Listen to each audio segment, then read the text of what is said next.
Good evening, everyone. We have two candidates here running for Congressional District 16. Excuse me.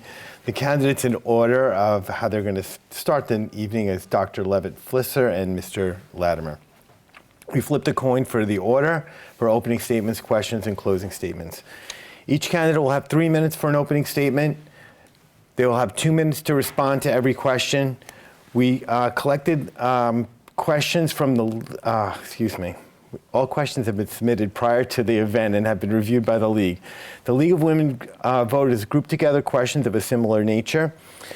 No questions will be taken from attendees during the forum. The moderator has the right to rule on all questions and may restate a question if the candidates need it. All questions are directed to both candidates. Each candidate will have 2 30-second rebuttals if they need it. After the question period, there'll be closing statements in the opposite order of the opening statements, and each candidate will have 2 minutes. The timekeepers will hold up a warning sign when there are 30 seconds of time and a stop sign when it's time to stop. No video recording, silence your cell phones, hold all applause until the end of the forum. And we're going to begin with the opening statements. And Mr. Latimer, you have the first statement. Thank you very much, and thank you very much to the League for hosting this debate. I've had the opportunity to be in this room with this League in the past, and it's a great opportunity to share some ideas. There's a lot of reasons why you can vote for an individual, and in this particular case, to send them to the Congress of the United States. You can vote for them based on the party affiliation that you have and they have. You can vote because you have a simpatico in ideology, and that seems to be very prominent these days. But I would posit that the person that you want to send to Washington has to be the person who understands these communities best, knows intimately the needs of the various jurisdictions, because they're not all the same. You have a range of communities from Scarsdale, Rye, and Larchmont to Mount Vernon, Yonkers, the North Bronx, and Co-op City. And you want to send somebody who's got a proven track record of accomplishing things, because it will not be easy to accomplish anything in the House of Representatives. There's 400 some odd members, and it's divided over certain ideology. I've proven over the number of years that I've worked in public office as a state legislator, as a county legislator, now as a county executive, that I understand the level of work and the level of energy that it takes to get results. And that's really what this is about. This is not about performance art. This is not about how many times you can get on MSNBC. And I assure you, if you go to Washington and you don't have the requisite skills and you're not prepared to be independent, you will become a tool of the party leaders. I've proven that I could stand up in my party for things that I believe in, regardless of what else was happening, and at the same time work cooperatively in my party and across party lines. So when you make those considerations as to who you think you should send to Washington, I would appreciate your consideration. Okay, thank you. Dr. Levitt Flisser. Good evening. I'm very grateful to you for coming to hear us today. I'm a pediatrician. I have an office in Bronxville, New York, and that's where I work. I was born in Europe. My parents smuggled me out, hidden under a mail truck, and I came to the United States on a Marine troop ship. I first saw the Statue of Liberty from a Marine troop ship, and even though I was a little girl, it affected me, and it's always affected me whenever I see it and whenever I think of it. I'm a tremendous patriot of the United States of America that has given me the opportunity to have an education and to follow a career in medicine. In addition to that, I was the mayor of Scarsdale, and before that I was the police commissioner and the fire commissioner in Scarsdale. I'm motivated by gratitude, and I want to represent my constituents. I want to follow through the things that are most important to you. You deserve to be safe. You deserve to have schools that are responsible to parents. You deserve a secure border. And you deserve a government that makes sensible use of your taxes. Okay, thank you very much. Okay, now we're going to start our question and answer period. Dr. Levitt Flisser, we're going to start with you. This first question is about infrastructure. Which infrastructure project in Congressional District 16 is your highest priority, and how will you approach getting it accomplished? Thank you. I'm most interested, in terms of infrastructure, in flooding. And this is because of my interest in Scarsdale, where I was able to arrange for 2 detention basins, which is the way that we control flooding. And not only did these basins protect the neighbors, protect their homes, but they also protected the Bronx River, which was under what I would call ecological stress. And so that's really my most important issue about the flooding. I don't know if you know how it works, but it doesn't have to hold the water forever. It holds the water during the downpour. And then once the water is in place there, it can be slowly let into the environment and it will not harm anyone. And in Scarsdale, the ones that I created are very beautiful. They're covered with, yes, people were worried about that. Is this going to be ugly? No, not if Miriam builds it. So it was beautiful, and it is beautiful. I just passed it on the way here. And it's got trees and grass, and it's got bicycle paths going through it.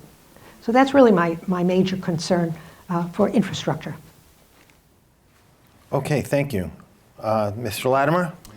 You know, I'd like to distill it down to one thing, but the district is too diverse for me to be able to say this one particular project would be the project for everybody. If I were in Co-op City, I'd look at the problems that you have with the power plant system down there, the convector system, and I could see where the federal government needs to be a partner to put a significant amount of money in there, and that would matter to the people who live in the Co-op City portion of this district.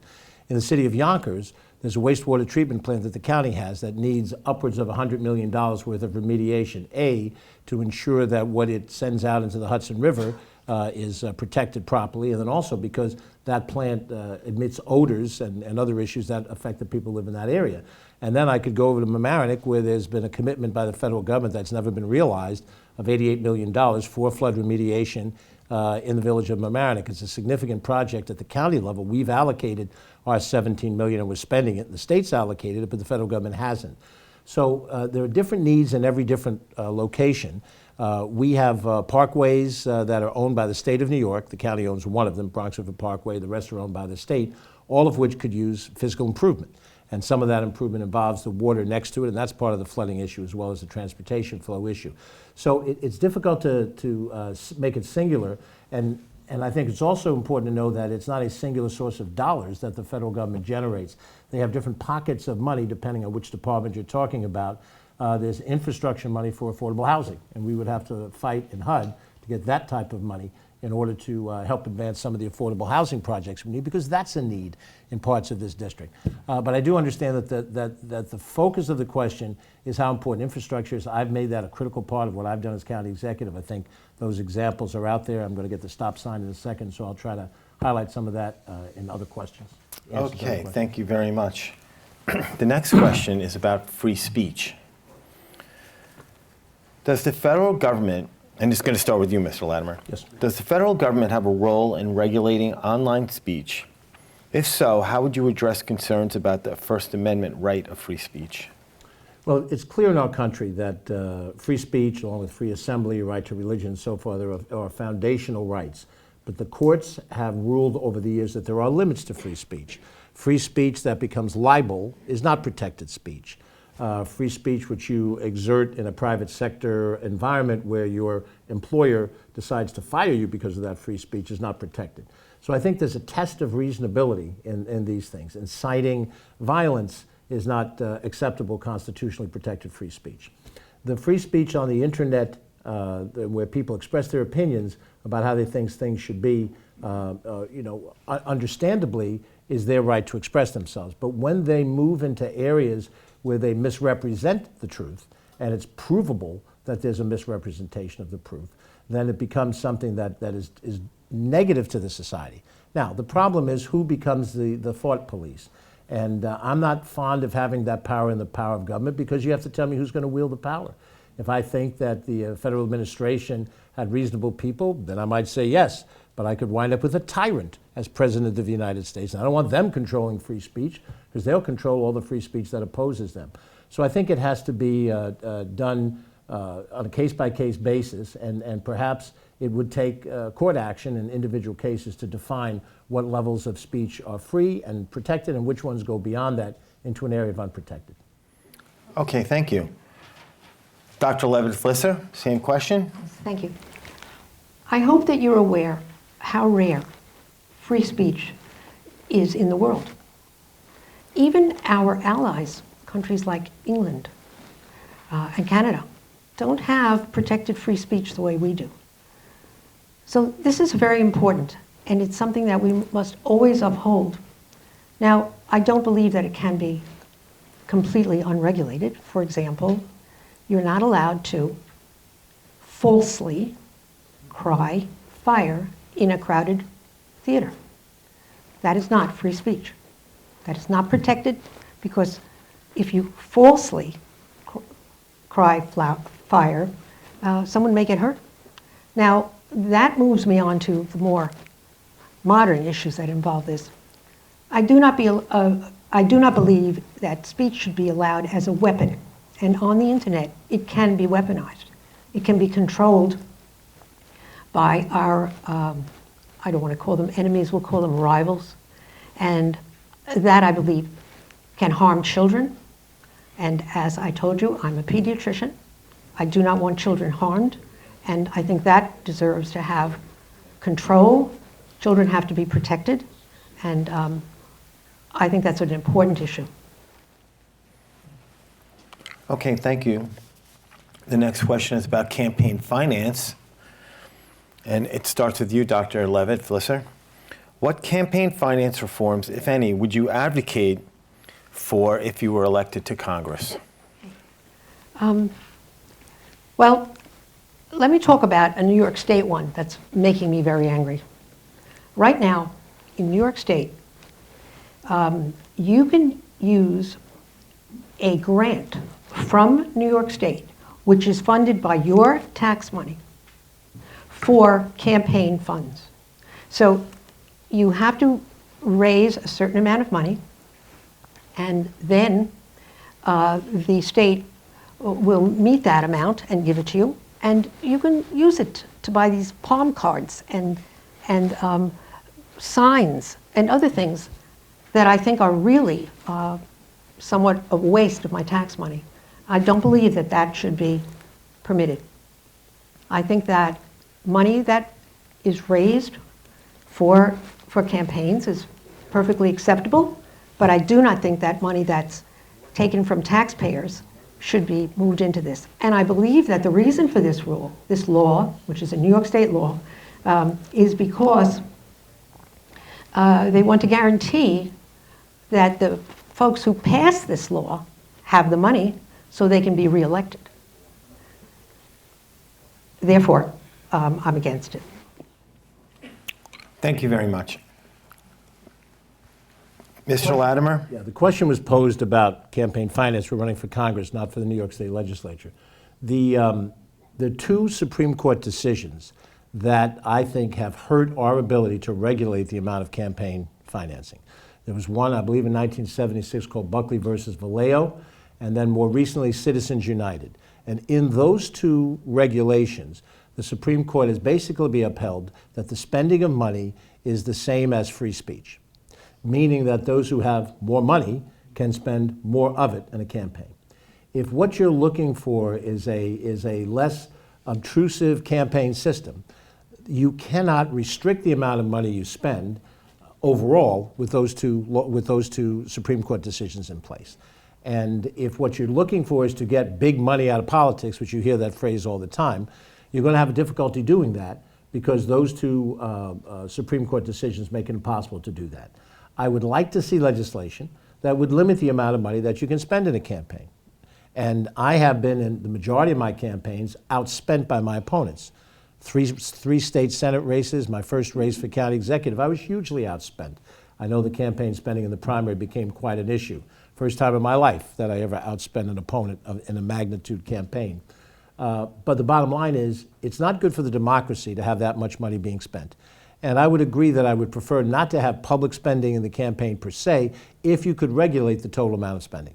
But at this point, you can't do that unless and until you have legislation that passes Supreme Court scrutiny. I don't think a campaign finance limitation law will get past the Supreme Court.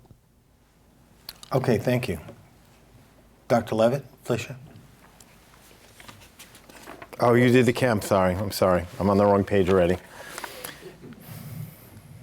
Not having a good night right now. Immigration. This is to you, Mr. Latimer. What congressional action, if any, do you support concerning border security, immigration, asylum seekers, or paths to citizenship? I think the bipartisan effort that was made in the Senate, Senator Langford is a conservative Oklahoma senator, and I think it was Chris Smith out of Connecticut was his Democratic partner. I could be wrong on that. We're heading in the right direction. And that bipartisan bill tightened border security. I don't think you need a physical big wall from Brownsville over to Tijuana, but I do think you need more border security, more border patrol, more high-tech ability to secure the border, and you do need a more secure border. That bill also had in it a revision of the asylum program, which is broken. I've had to administer a government that had to deal with migrants being placed here and outside of whether I could control it or not. And then you have people who are seeking asylum, but they could wait 2-3 years for a judicial case to be heard. I suggested at the time, proposed that they establish an immigration court here at the U.S. District Courthouse in White Plains. It fell on deaf ears. But the bottom line is that whole system does need to be overhauled, and you have to tighten up what is the basis for asylum to be received, because there are a lot of people who come in claiming asylum that probably won't get it under the existing laws. You also need to be realistic and have a program for immigrant working, because there is a need for immigrant workforce in this country. The problem was the Texas governor determined that he was going to take immigrants and put them on buses and send them to New York City, Chicago, LA, and Philadelphia to make a political point, not necessarily to send them into some of the agricultural lands where that labor force was needed and could have been used effectively. So you wound up having a politicization of the issue. I would hope in the next term that we would have that bipartisan discussion that would come to fruition. We did not have it this time. I'm afraid former President Trump killed that discussions. We would restart those discussions and try to get a bill that in its final detail I could support. Okay, thank you. Dr. Levitt, Flisser? Thank you. As I stated before, I am an immigrant to this country, and I came to this country legally. I spent 2 years in a displaced persons camp in Germany before coming here, and one of the things that my parents had to prove was that I would not have to work in child labor, and they had to do this by asking for assistance from a cousin of ours. I have all the papers. He actually showed his bank account, and he signed that I would not have to work in child labor. Why am I bringing this up? Because right now there are 300,000 children that are lost in this country that have been brought in.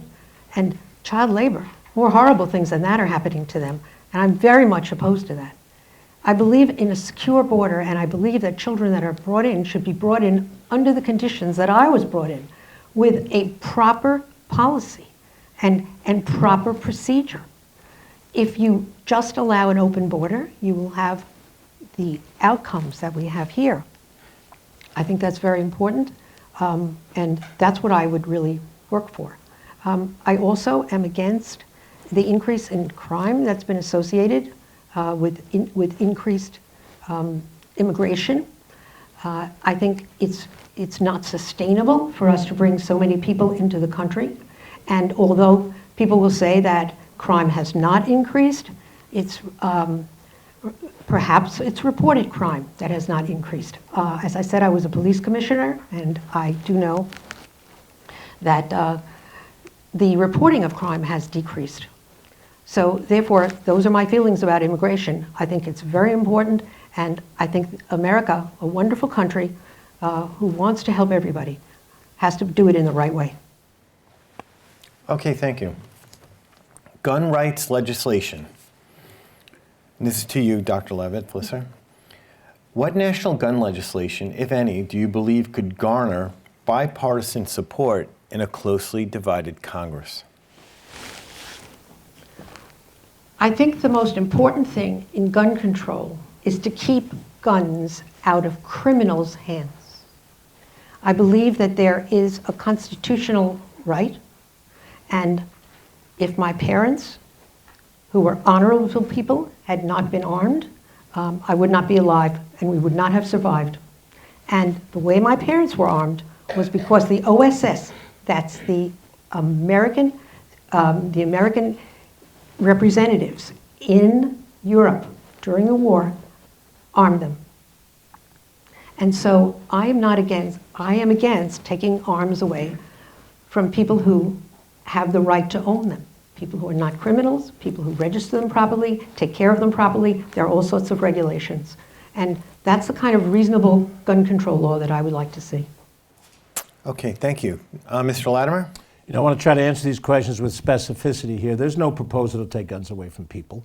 There's a Second Amendment right to have right to bear arms, and you have that right. The question is whether or not it's criminals that you know before the fact who then have the right to have arms and might decide some fine day to shoot up a school, or might decide to walk into a church and shoot people and kill them. That's the issue. That's the public policy issue. And the national answer to that is not just a generic sense that people should have guns and criminals shouldn't have guns. It's a universal background checks, agreed upon by 95% of the people, including the majority of gun owners. A universal background check means that you have to wait a few days before you obtain the gun, while they do a background check on to see if you have any prior criminal behavior or any other behavior that might reflect your inability to use a gun responsibly. That's not taking away your right to have a gun. I have to have a host of things happen before I can drive a car. Got to show that I can operate the car in a road test. Got to be able to have an annual or semi-annual registration, and renew my driver's license every 8 years, pass an eye test. Those are reasonable restrictions on my right to drive. And I think reasonable restrictions on the right to bear arms. You have the right to bear arms. No proposal to take away arms. I think this is a red herring that's being offered by those that want to have no restrictions at all. And when you have no restrictions at all, you will have criminals having guns, and you'll have maniacs having guns as well. So I don't think it's an unrealistic thing. Can it pass through the legislature? I don't know. I think this issue has become very pivotal to the Republicans, who just won't touch the issue of guns at all in any way, shape, or form. There's a couple of individuals who might, but I think universal background checks is the correct policy to pursue as an immediate action to deal with the gun issues in America. Okay, thank you very much. The next question is about social policy. And Mr. Latimer, you're going to start this one. If elected to Congress, what policies, if any, will you support regarding reproductive health care? Well, look, I think that this is an issue that has become so debated in the society. There are people that want to restrict a woman's right to choose, and there are people that want to exercise the right to choose. And there's different theological basis for this. Religion A says you can't do it, shouldn't do it. Religion B says it's okay. I think in a society like this, you have to leave it to the individual to make that decision, and they should be able to consult with their medical professionals. I don't favor abortions. I think they happen in certain circumstances, and those circumstances are not going to be run before me as a judge in any single particular case. You have people who will argue that they want to end the right for a woman's right to make those decisions. There are people who want to restrict it so severely, and this is not fantasy. This is happening in 28 states in the country where they're restricting a woman's right to choose that. I believe if you have a Republican House, Republican Senate, Republican President, you will see them advance a law that will restrict or end a woman's right to choose. I believe that's going to happen because I think that's their philosophy. It's in the Project 2025 book. And so I think that's an accurate agenda of what they intend to do. So I believe it's a matter of personal decisions, and I think that personal decision should be done in consult with a medical professional, and that the health of the mother becomes very important in this situation. And if it's done properly, some of the extreme concerns, I hear people accuse, abortion's being used for sex selection in the 8th month. This is an effort to trivialize a serious decision that's made early in a pregnancy by using an example that is as rare as to be almost non-existent in one or two extreme cases. Okay, thank you. Dr. Levitt Flisser? Thank you. As I have told you, I'm a doctor. And one of the most important things I think about this is that there are, just like there are good regulations for immigration, there are good regulations for all medical procedures, of which this is one. So I believe that you must require a physician to be part of this. I don't think that harms anyone. I think it helps, and I think it's the right way to do that. So that's one of the things that I really feel is important.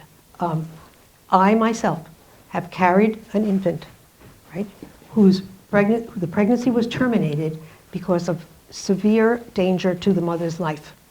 and have taken that infant to the intensive care unit and cared for it with the most that I could give so that the child would be able to know life. I am in favor of life. I think it's a wonderful thing. And I think that we should continue with our good New York policy now. That's what we have in effect. And I'm hoping that we won't have to go under federal rules that are not something that I approve of in either direction. Okay, thank you very much. Question 7 is just a general question. In a closely divided House of Representatives, how would you work across the aisle to help pass legislation that best represents the interests of CD 16? And that's to you, Dr. Levitt Flisser. That's never a problem for me. I'm not really a member of any political party. In Scarsdale, we do not have Republicans and Democrats. We have only our township parties. And it's been like that for 100 years, since the 1920s, where there was a uproar about creating Scarsdale and things that had to be built, and everybody was fighting about federal problems. And they got together and they said, we shouldn't be fighting over these federal problems, we should keep it local. And as a result, the parties that developed in Scarsdale were not Republicans and Democrats. We do not have that, and I have never been a member of a political party. I'm not registered as a member of a political party. This makes me very useful for crossing the aisle. I know that I'm on the Republican ticket, but that's because they invited me, and I have to say that I went to the Democrats first, and I asked them if they would put me on the ticket. But however, remember how I am motivated, and so when the Republicans asked me to run for them, we discussed it, and I said that I would do that. So I think it's important that we do have what I would call social interactions with each other. I don't understand this whole thing about fighting and yelling at each other. I'm not like that. Those of you who have met me and can come meet me afterwards, you'll see. I'm about handling this in an educated, human way, the way it was in the past, and I hope that it will be in the future. Okay, thank you. Mr. Latimer? Well, would it be that the Congress of the United States was like Scarsdale? But it isn't. And I think we have to be practical about what's going to happen when you get to Washington. I've been in Albany, so I've dealt with this. And I've dealt with it in White Plains. I chaired the Westchester County Board of Legislators 25 years before I became county executive. So I've dealt with the bipartisanship in real world terms. There's a couple of major things in principle.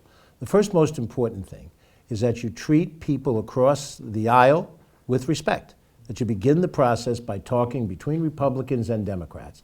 And even if you don't agree on an end product, that you keep the personal relationship alive. I was able to do that in the New York State Senate as a Democrat in a Republican-run chamber, as well as a Democrat in the State Assembly in a majority chamber. Republicans came on my bills, I went on Republican bills where I thought the merit was there. And you keep enough of relationships, you can go out and have a beer together, or a cup of coffee, a cup of tea, whatever it is that you want to consume. And that relationship is important. It's less about what your politics is than your ability to meet them where they are. I have many friends who hold different philosophies than I do, but I still greet them warmly. I don't let our disagreements get in the way of our ability to do things. And the proof of the pudding is how I function as county executive with the Westchester County Board of Legislators. And believe you me, even in your own party, there's plenty of disagreement. You don't need to go to the other party to find people that are in opposition to the things you believe. And I think that I've proven that on issue after issue after issue where we found common ground on a host of things. When a Republican member of the County Board of Legislators has a good idea, I embrace it. Now, Westchester County is not Washington, D.C. either. So the question is, the person you send to Washington, do they have the depth of knowledge and ability to maneuver? And the answer is, you find colleagues with common issues. Is there flooding in Westchester? Yes. Is there flooding in Montgomery County, Pennsylvania? Yes. The Congress member from that port of Pennsylvania is a Republican. So you go over and you meet him. You get to talk to him. You develop the relationship. Thank you very much. Dr. Levitt Flisser, are you ready for this? Environment and... I think I got that question first. Why am I messing this up? Yes, it's true, Mr. Latimer. It's okay. What steps should I'm just thinking about the Yankees. What steps should Congress take to bolster our country's ability to withstand catastrophic weather events, and what measures would you particularly favor for Westchester County? Well, I think I've shown already a great concern about environmental issues during my tenure as county executive. We electrified the bus fleet, took it off of fossil fuels, which was diesel. Now we have it on electric. We've electrified our fleet, which is about 1,000 cars. We've aggressively expanded recycling, and we've done so in harmony with reducing the total waste that we generate, so there's that much less waste that winds up being disposed of. So the ability to address the issue in specific ways, I think I've shown. In terms of Washington's situation, we need to work on making renewable energy more affordable. And that affordability factor is what will get people to embrace that. If we want to see more electric cars rather than traditional gas engine cars, we have to work to make the infrastructure available. We've done that in Westchester County with more electric vehicle charging stations. But if you're not confident that you can buy an electric car and move it around and get it charged properly when you're outside of your home, then you're less likely to buy it. And those incentives have to be necessary. I'm afraid, though, that the Republicans have been very clear about what their policies are. It's drill, baby, drill. They chanted that at a Republican National Convention, if you recall. They have interests in Texas and Louisiana and Oklahoma that are fossil fuel related, and they're not interested in seeing us go further with wind or solar or some of those renewable energy things. But if the question is about catastrophic events, we're hearing from the scientific community that those catastrophic events are happening because of global warming. Now, we can sit around and say, that's not the right science, I know better. I'm a sales and marketing executive. I'm not a scientist. I'm not a pediatrician. I don't pretend to be a pediatrician or a scientist. But if I hear informed information and I ignore it, then in 30 or 40 years, they'll look back and say, what did you do in the 20s? Or what did your father do in the 20s when he was alive? And they'll say, well, nothing. You know, he just had, rhetoric about what we ought to do, and it would be nice if we did this. Thank you. Dr. Levitt Flisser? Yes, thank you. I am not a climate alarmist.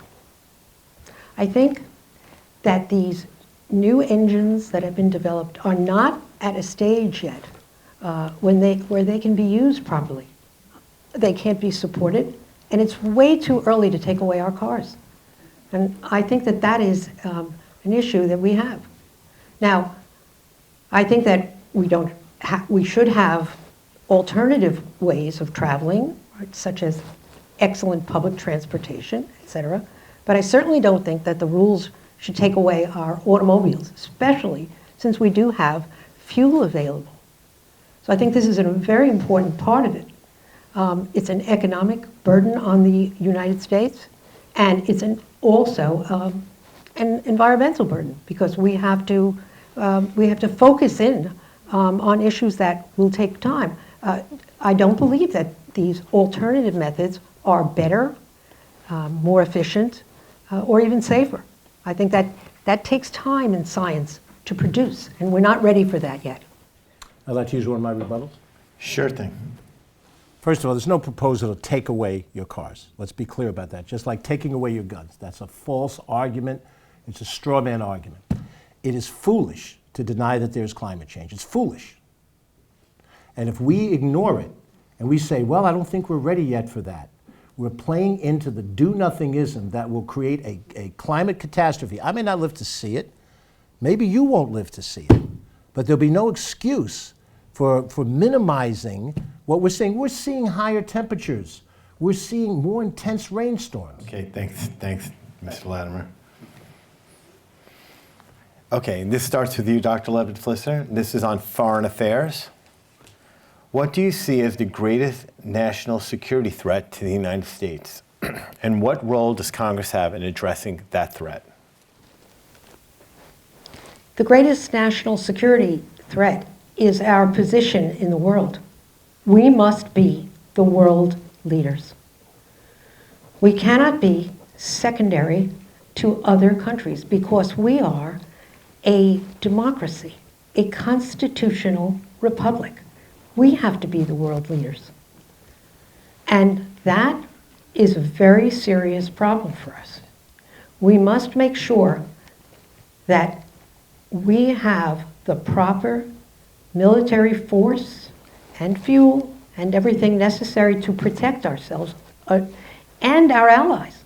Because if we abandon them, we will be next, I promise you.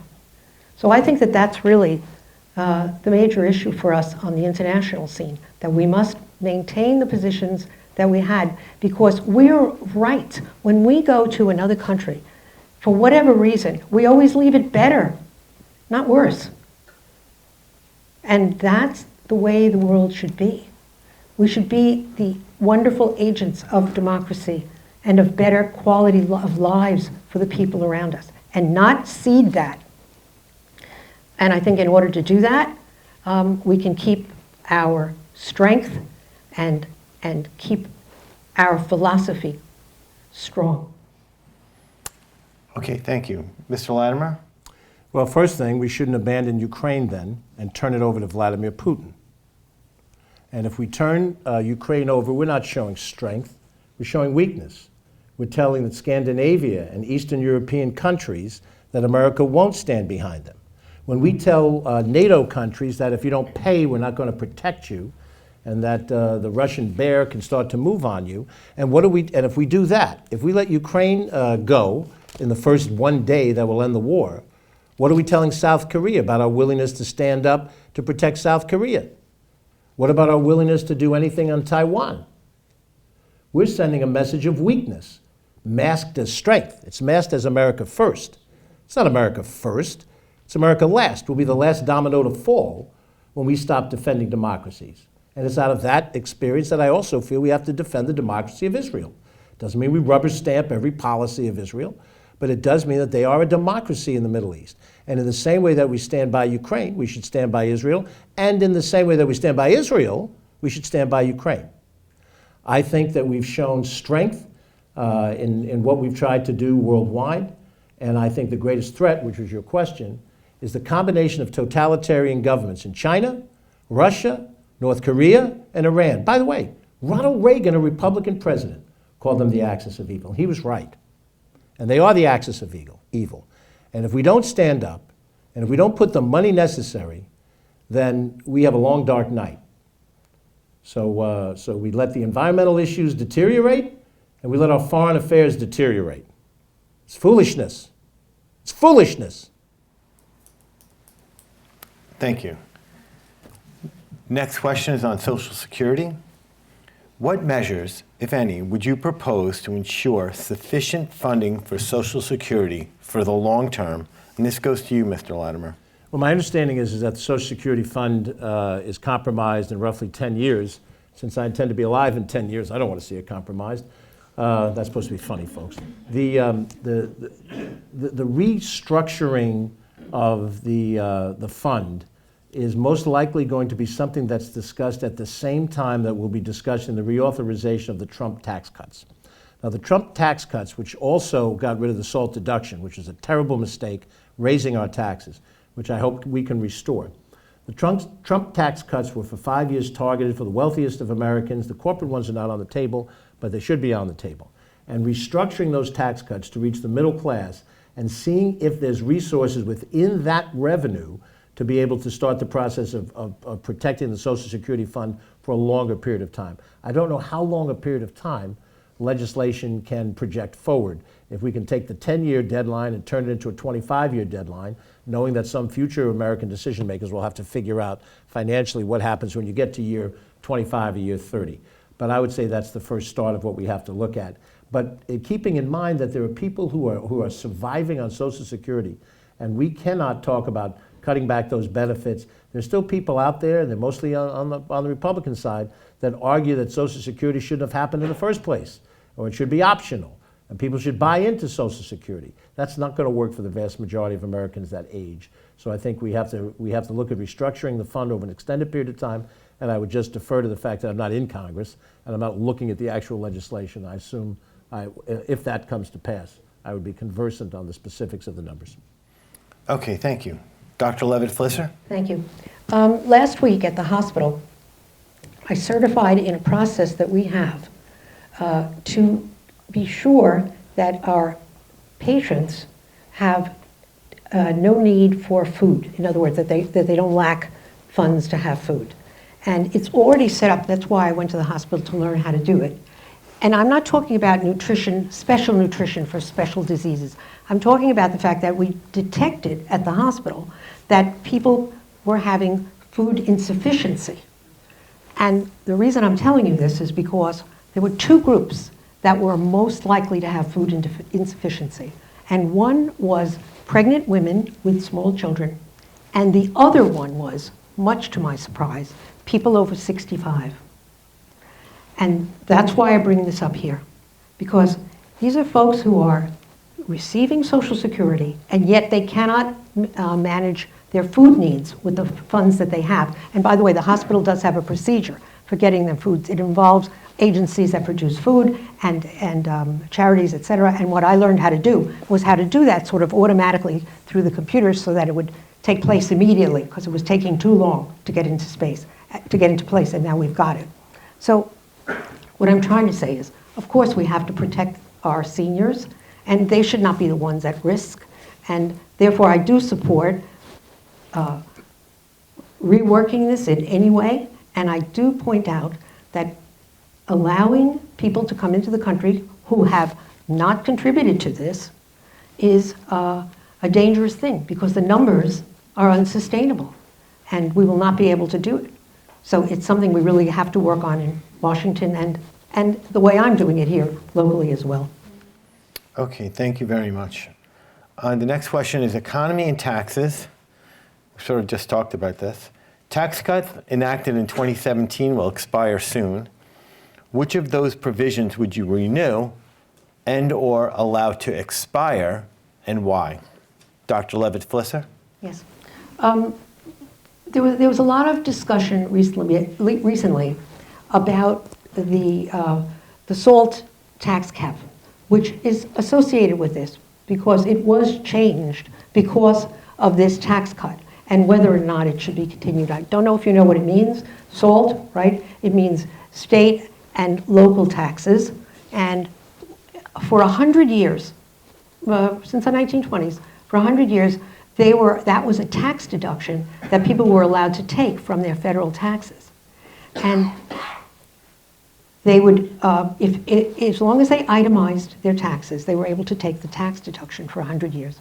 And then when the tax cut was put in, I think it was 2017, a cap was placed on that. The cap meant that each person would get $10,000. If you're married, it's only $5,000. It changed the rule, and it took that away. And this cap is set to expire with the tax cut. So the question is, how do we do that? Because it would be a tremendous federal issue because of the amount of money that the federal government needs to avoid further national debt, which, as you know, is already crippling.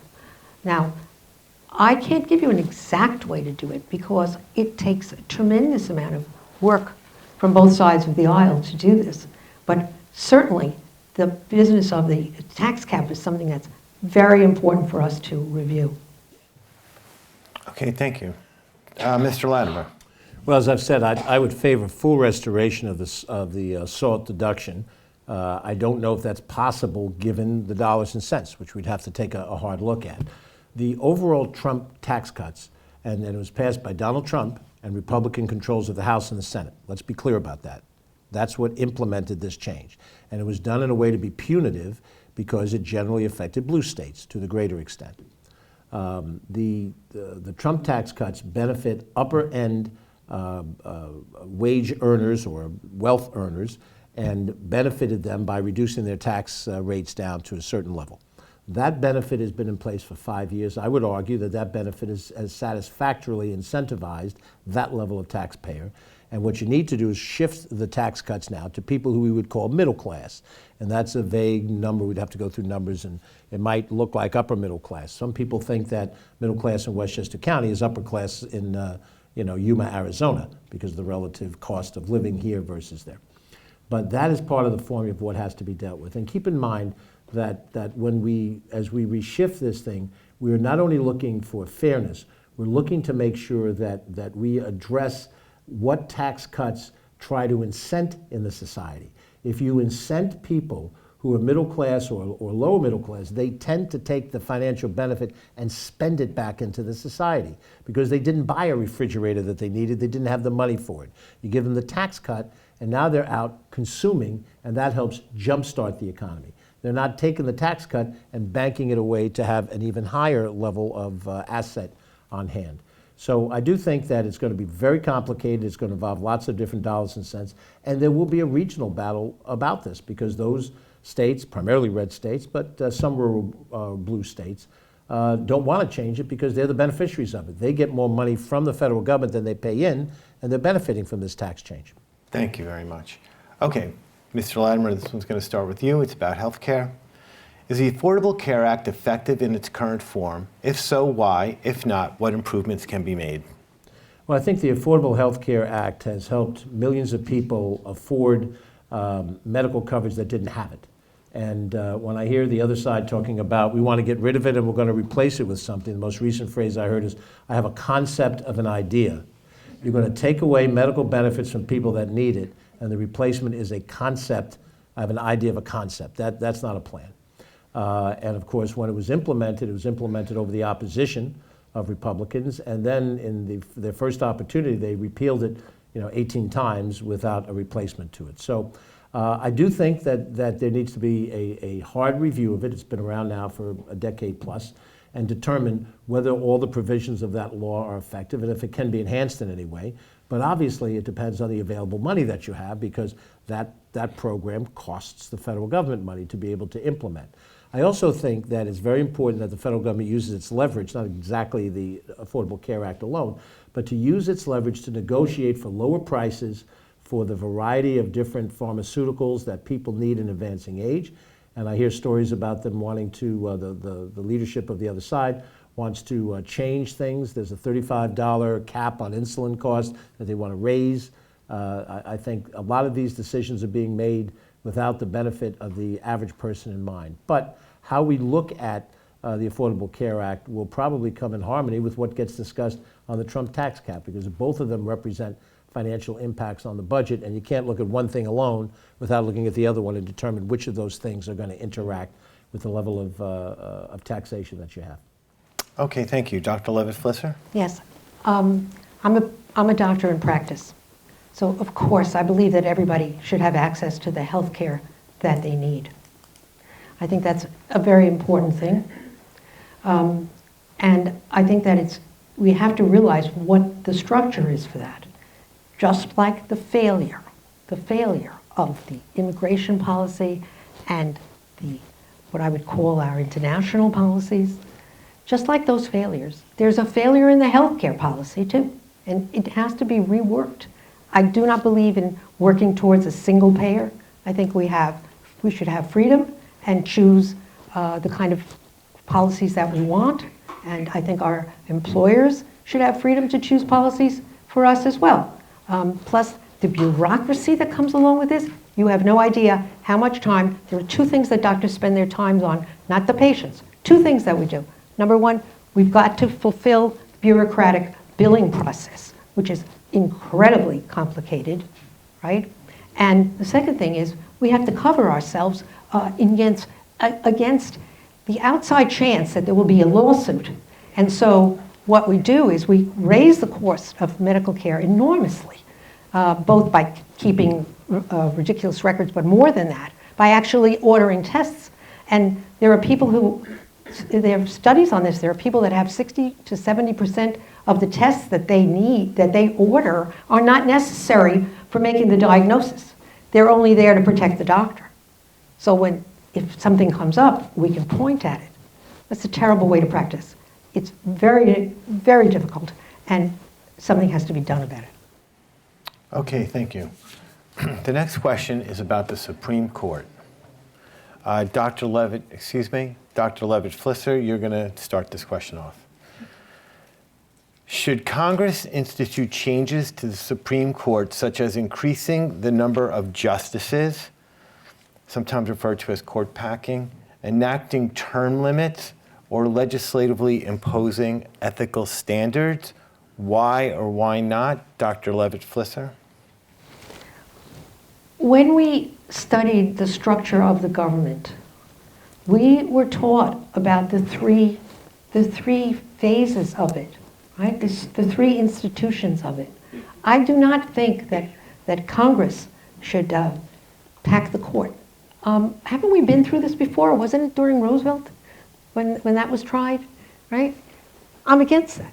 I think that the court has to be independent of being manipulated by outside political influences, and therefore I like the positions that the folks have there, where they're guaranteed of those positions no matter how they vote. So I'm against that kind of change. I want to maintain the separation of powers, and I certainly don't believe in packing the court or affecting the Supreme Court justices so they're not free to make their decisions. Okay, thank you. Mr. Latimer.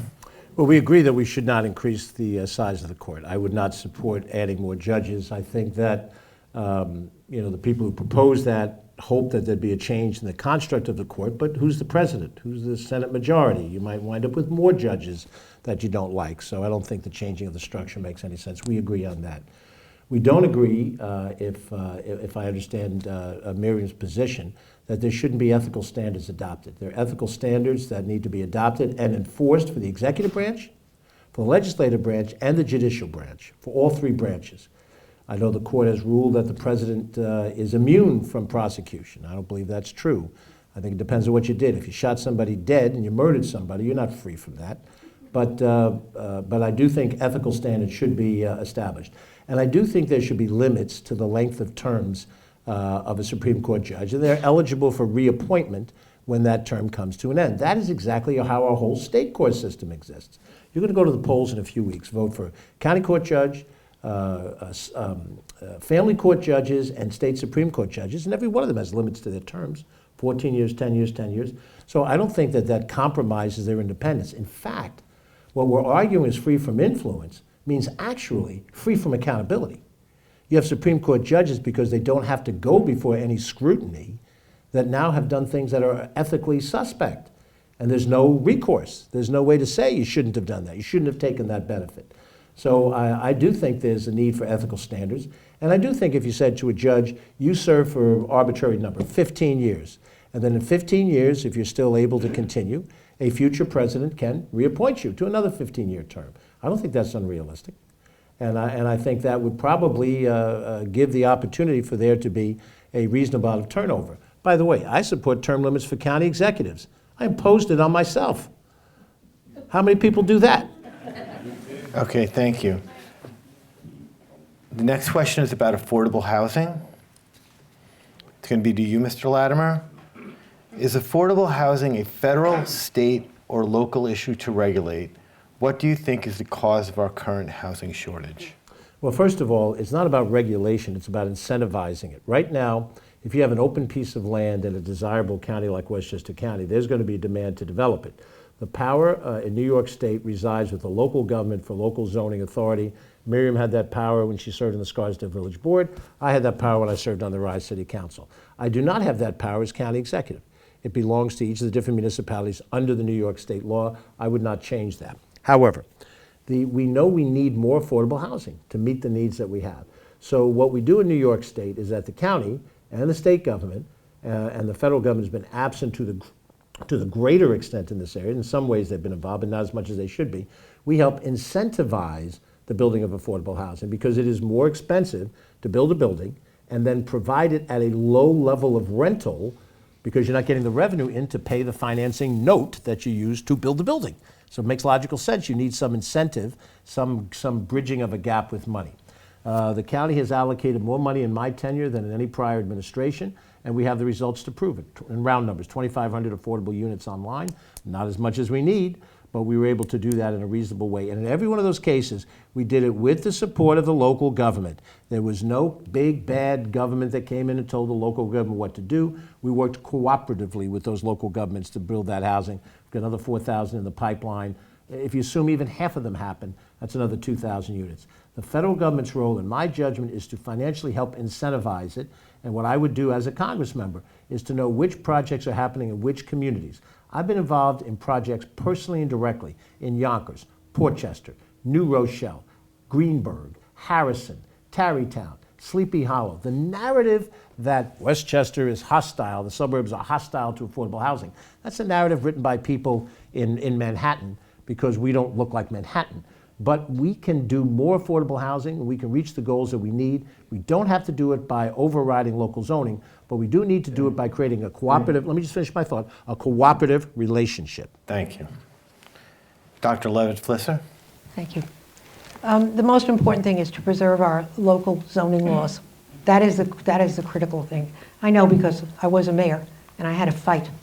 I had to fight a plan to build a 40-story apartment building over the train tracks in Scarsdale. I don't know if you've ever driven through there, but it's not there. And that's because I was able to help enforce and respect the local zoning board laws. And I think that's really the key to it. White Plains has local zoning that must be respected, and all the other towns have a right to have them as well. I don't like this idea of putting a gigantic housing that is not part of our landscape right next to the train station, right, so that people can travel in and out. I don't feel that that's part of the single-family lives that we have here. And I'm against that, so that's what I want to preserve. Okay, thank you. Next question is about education, and it's going to start with you, Dr. Levitt Flisser. What role should the federal government play in public education, and what changes, if any, do you support? Education is the key to everything, right? It's the way that immigrants and people in any position in the country have their children take the next step. And it should be supported everywhere along the line. It's a key. It's a key.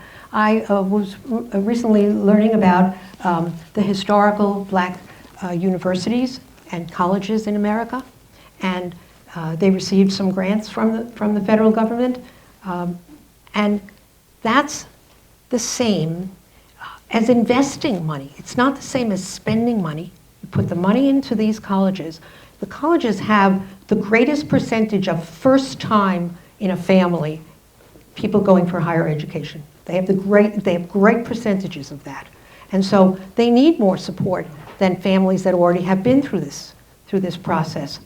And that is what we should support. We should support areas and places and programs where kids can start. The black universities are a great example of this. And I would continue to spend federal money on this. I think it's critical and wonderful as well. Okay, thank you. Mr. Latimer. I do think the federal government has a positive role to play in terms of higher education. The cost of college now has become nearly impossible for average families. You heard, Miriam's story about being an immigrant and coming here. My story is I grew up as a blue-collar kid in the south side of Mount Vernon. I was a white kid in what was almost universally an African-American neighborhood. None of us had any money. My dad was a maintenance man. My mom was a factory worker. The fact that I got to go to college was damn near a miracle. And I got to go to Fordham University in the early 70s when it was affordable. That same college education is unaffordable to the Stan and Loretta Latimers of today. So the federal government has a definite role to help in terms of funding higher education. And I think also trying to use their resources to help make sure that colleges are playing fair in the way that they handle the financing of these things, because you make it easy for people to get student loans, and then they take the loans, they go to college, and then they're burdened with this tremendous financial burden on their back when they start their life off. Even if they get a decent job coming out of college, they have a tremendous financial burden to deal with. I'll tell you what I don't believe, though, that's happening out there. I don't believe you use government to impose your values on other people. Ron DeSantis is governor of Florida, competed for the presidency. He's used the power of state government to tell schools that they can't teach about the black experience in Florida. That's how he's used power. He's used power to make sure that they ban books in schools in Florida. Why? Because that's his ideology, and that may be the ideology of 51 or 52% of the Floridians that vote for him. But that's not freedom of thought and freedom of speech, which we talked about in an earlier question. So I think it's very important that we make sure that under the guise of freedom, it's not a freedom that denies other people rights. And I'm afraid I see that happening in some areas where you have very extreme conservative points of view. That doesn't mean that everything is fair game. And there is a Supreme Court test of what represents pornographic or inappropriate publications. And I think those things are important. But I'm afraid that I see education being used as another weapon in social war. Thank you very much. Okay, this is the last question. It's a general question. Goes to you first, Mr. Latimer. If elected, what congressional committee would you hope to serve on and why? Well, generally, members of Congress serve on two committees. It'll depend on if you're in the minority or the majority. And it also depends on how many other people from your region are going to want to be on which committee. So anybody who doesn't know would say, oh, put me on appropriations and put me on Ways and Means. You're a freshman, you ain't getting appropriations, you ain't getting Ways and Means. Let's be realistic. I think a realistic ask would be Transportation and Infrastructure, because that is a committee that does have the ability to deliver on some of the things you asked me earlier on the question of infrastructure needs. On that committee, I might have the juice to be able to help Co-op City and the things that I just talked about, or I might be able to help Mamaroneck move some of that flooding situation. The second committee, could be any number of different things. I think usually what happens is leadership, at least in my party, will, try to accommodate the first ask, and then they'll give you the other committee, and then you make the best out of it depending on what you can do. I would walk into the Congress as a person of a certain age. Neither of us are young. I'm not going to be there for 20 years. Leadership would know that. On the other hand, they would know that I'm an experienced county executive, a state legislator. I spent 20 years in corporate life, so I understand things about corporate America. I grew up working class poor, and they'll find a committee for me that I can go into, work hard, and try to get a result. Okay, thank you. Dr. Levitt Flisser. Yes, the ones that interest me the most are science and technology ones. I do have a doctorate, and I do understand that sort of thing, and I don't think anybody would oppose putting me on a committee like that. And I do agree with Mr. Latimer that I would allow them to pick the proper committee for things to go right, and I'm happy to serve in any way in the House. Okay, thank you. So now it's time for our closing statements. Each candidate has 2 minutes for a closing statement. According to the coin toss, Dr. Levitt Flisser, you have the first closing statement, and then Mr. Latimer, you'll finish this up. Thank you. It really has been an honor to speak with you today. And I have to say thank you for the fairness of the questions and the way we handled it. And you may notice I was watching some of the other debates and people fought with each other back and forth, but we haven't done that because this is the way it should be run. Everyone gets to say what they think. Everyone gets to vote. The votes are properly vetted, right? Everything is done right in the voting. Everything's done right in immigration, building, the proper procedures in place. And I think that's really the most important thing about our country. It has to be run right because its heart is in the right place, and we have to get it to work. Please vote for me. Thank you. Okay, Mr. Latimer. Thank you. Thank you to the League of Women Voters and those in the audience. Let me thank Dr. Flisser. I have great respect for her medical career. I have respect for her service in Scarsdale as an elected official. And in this debate, I think we've shared our ideas. There's some things we agree upon. Don't pack the court. There's some things we disagree upon.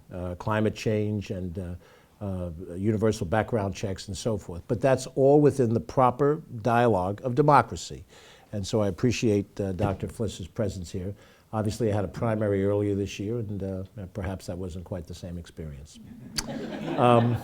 More like a prize fight. The bottom line for me is very simple. I did not desire, as a Westchester County executive, to go to Congress at this stage of my life. Circumstances in my political party urged me to make this race. And the incumbent, who Dr. Flisser ran against 2 years ago, I ran against in the spring, I felt was not properly representing this district. So why do I run? I don't run because I want to get on a plane and go to Washington 3 days a week when I'm perfectly comfortable walking the dog first thing of the day in my own home, in my own hometown. I do believe we're going into a very dangerous and difficult period. I think we all understand the potential for that.